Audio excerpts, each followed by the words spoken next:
Hey there, GMAT warriors. Let's break down the secrets of GMAT verbal vocabulary in a nutshell. First off, it's not about Shakespearean mastery. Just a good grasp of standard English will do the trick for you. Fancy vocab? Not the golden ticket here. The GMAT does not throw googlies of extravagant words to stump you. So first things first, should you start reading enormously to gather words and their meaning? Of course, no.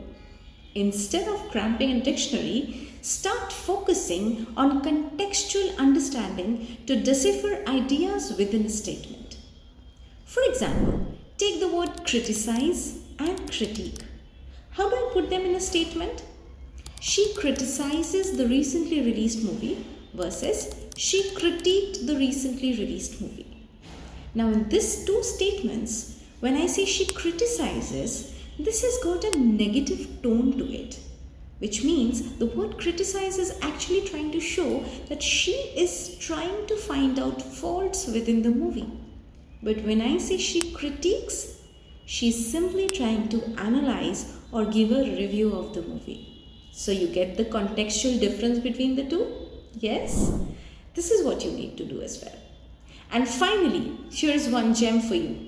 Familiarize yourself with GMAT specific words like undermine, underscore, underline, qualify, however, etc.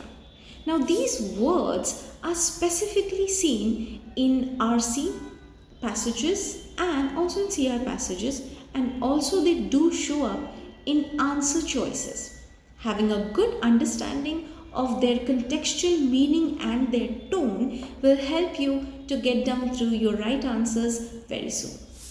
So remember, it's not about showing off your lexicon, but about harnessing the power of understanding. Ready to delve deeper? Join me in my classes at IMS and let's ace this GMAT journey together.